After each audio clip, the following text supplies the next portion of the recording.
Bonjour à tous et bienvenue à l'essentiel de l'actualité de ce 18 mai 2026. À la une de cette mi-journée de fortes pluies à Douala qui paralyse la ville.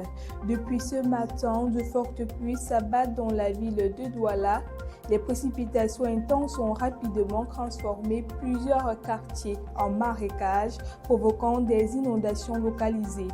Résultat, les élèves rencontrent de grandes difficultés pour rejoindre leur école, tout comme de nombreux travailleurs bloqués dans les embouteillages ou contraints de renoncer à se rendre à les lieux de service.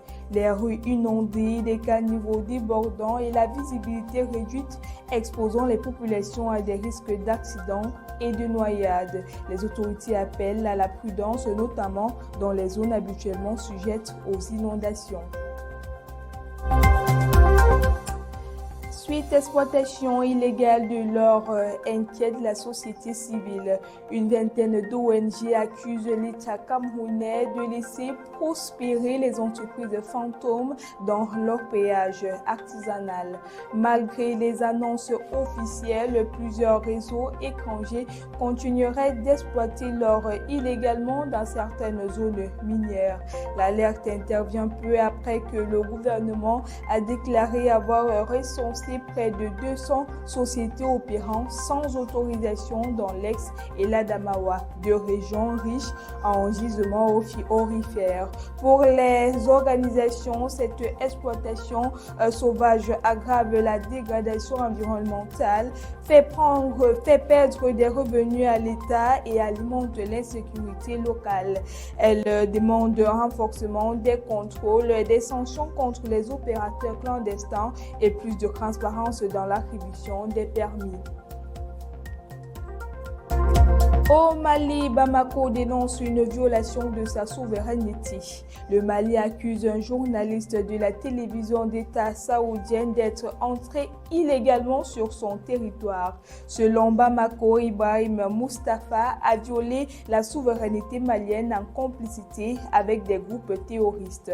Dans un communiqué, le ministère des Affaires étrangères dénonce des informations mensongères publiées par le journaliste visant à discréditer l'armée malienne. Il déplore un manquement grave à l'éthique journalistique et prévient que de tels actes risquent de nuire aux révélations entre les deux pays.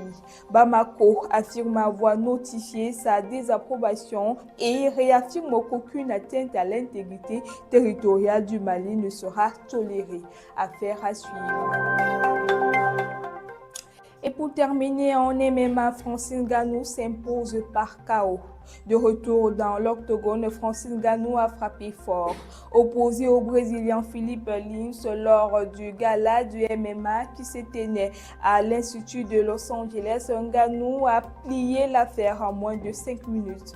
D'entrée, il a imposé sa puissance et dicté le tempo, ne laissant aucune ouverture à son adversaire avant de clôturer sur un KO. Le Camerounais a pris le dessus dès le début du combat et l'a achevé au premier round avec un crochet du gauche. Malgré quelques tentatives au sol de son adversaire, Francine Ngannou a gardé le contrôle jusqu'à la fin. Pour son grand retour en MMA après ses combats de boxe, l'ancien champion UFC poids lourd signe une victoire inédite et réaffirme viser la place de meilleur poids lourd au monde. De quoi rehausser le drapeau du Cameroun à l'échelle internationale. Et c'est tout pour votre bout d'actualité ce matin. Mesdames et messieurs, merci de nous avoir suivis et bonne suite sur les antennes de Campus TV.